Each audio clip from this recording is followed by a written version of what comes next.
So you're looking for some tips to get healthy, fit, and in shape? Well, you came to the right place. All right, in a second, I'm gonna give you 4 easy steps to get in shape, but at the end, there's gonna be a 5th bonus step that's gonna tie it all together, so just wait around for that, okay? Just do it, okay? Excuse me. All right, the first easy step I would say is making sure you get enough steps during the day. If you have a smartwatch, like an Apple Watch, I have a Garmin, any of those, just walk during the day. You might start off getting 5,000, 6,000 steps possibly. Try to aim for 10,000 eventually, but at first, just see what you're getting already and bump it up 1,000 a day and just keep account for that, because that's gonna add something, okay? Okay, the second tip I would say is to start strength training. Now, I would argue that most people, if they were to, have 85% good form and, a basic program where they're hitting upper and lower body twice a week for, a good 6 months, they'd get into some pretty, good shape. Not great shape. They're not going to be, Arnold Schwarzenegger, but they're going to take steps towards the right, take steps towards their goal. And that's the thing. That's what you're trying to do. Now, I think a lot of people overcomplicate it, thinking they have to what if I don't do this specifically right, and what if this isn't exact? It's you got to get your body moving at some point, and that's pretty much what you got to do. So if you go online and pick pretty much if you type in basic strength training workout for beginner, choose that. I'm not giving advising you to specifically hurt yourself doing that. But most of these things are going to be a basic plan that you can start with, and I would just go with that. Don't overcomplicate it.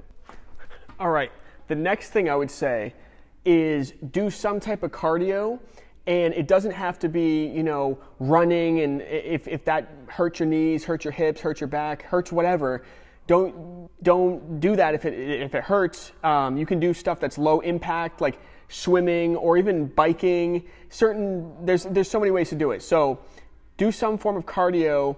I would say, 15 minutes a week to start. Do that, and then as that gets easier, then bump it up to 2 times a week, and then maybe do, 30 minutes twice a week. But this is not just all at once. You can do it over a couple weeks or whatever, but that's my next step. And my point is, don't overcomplicate it. Okay? The next thing I would say, this is not that comfortable. Oh no, it's okay. The next thing I would say is don't eat crap. Don't eat foods that you obviously know are not good for you. If I was to ask you, what do you think's better, chips or a piece of fruit? You're going to say a piece of fruit, so why are you eating chips? And that's the point. There's a lot of people I find will say something, let's just say chips, let's say chocolate. They'll choose it, or they'll tell me, I only have it every once in a while. But if you really, looked into it, every once in a while is once a day. That's 7 times a week. That's 365 pieces of chocolate a year. And that's what they're eating. And that's the thing. You can eat chocolate once you've gotten to a point where you're, comfortable with your physique and everything. And yeah, you can have it, put it this way, I wouldn't do it, so that's my tip. But the point is, choose foods that are more nutrient dense, and if you need to know what those foods are, go online and you can look up how many calories I should be eating a day, or what are some healthy options for protein, fats, and carbs, and figure it out. I mean, you can ask me, or you can message me, email me through my website, which is linked below. But the thing is, a lot of people know exactly what they need to be doing, they're just not doing it. So, yeah. Drum roll for the 5th and final step. I don't know why I just did that. Yeah! The 5th and final step is just consistency. So it might sound easy, like, yeah, consistency. But are you being consistent? So a lot of people will start something, do it for like a week or 2 weeks and think, this isn't working, so they switch. Stick to the thing, stick to the program, stick to the diet, stick to the eating one good thing, stick to the 15 minutes of cardio. Because right away, any one of these things, you're like, but that can't be it. But it's not just doing it once. Obviously, 10,000 steps one day is not going to drop 5-10 pounds. 10,000 steps every day for 3 to 6 months, that's going to drop some significant weight. You eat fruit instead of chips every day for 3 months, you're going to see a change. Your energy level, so maybe you actually will want to do your program. Healthy benefits, you're not going to get sick as often, and you're going to lose some weight.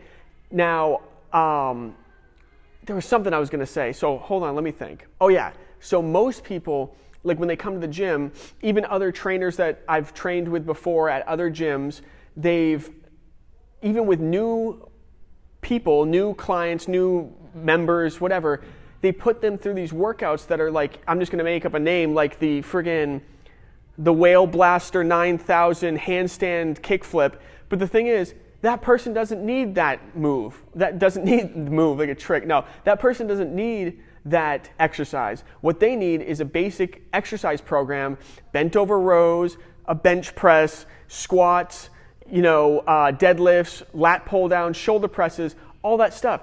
I've been working out for over 10, 15 years. I'm not completely sure off the top of my head, but the point is, still to this day, I'm going into the gym doing bent over rows, chest press, all that stuff. I'm running now more often, all this stuff. Those are all the, basic starter workouts, but you don't necessarily need new ones. You need consistency with the ones that are available to you. And you need to continue to do that, get better at that. And as you do that, you start to develop a knowledge of how these things work. And then you actually have the knowledge to search things online to get better at it. That's one thing too. This is a random thought I've had one time where it's like, people are saying that like, oh, but I don't want to do, or the definition of insanity is doing the same thing over and over again and expecting different results.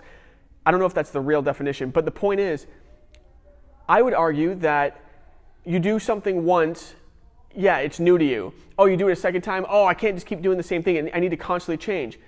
But guess what? If you were to do a bench press one day and then the next week you come back to it, and then you come back to it, eventually, say 5 weeks in of doing the same, the same exercise over and over again, that's the first time you've done a bench press for the 5th time. Does that make sense? That's the first time that you've done it 4 times before, and now this 5th time, you have more bandwidth to understand what you're doing. And you're like, wait a minute, what if I do it this way? Oh, that's why my shoulder hurt, or that's why this. Oh, I should ask somebody or research this because I have enough bandwidth to understand what I'm doing versus just being in the beginning stages and seeing it like, oh, okay, this is the first thing, this is boring, oh, I'm not fit and done. No, you need to stick with it. So yeah, long story short, consistency is the 5th and final, cherry on top thing. I would say the only tip you need, but you need, that's the skeleton to anything, but everything else is what I told you before. So if you enjoyed this video, actually, I'm going to take you for a walk. So if you enjoyed this video, please give it a thumbs up, subscribe, and like the video, and comment down below anything you want to know more about fitness-wise. And yeah, thanks for watching the video. Bye. Okay. How do you turn this thing off?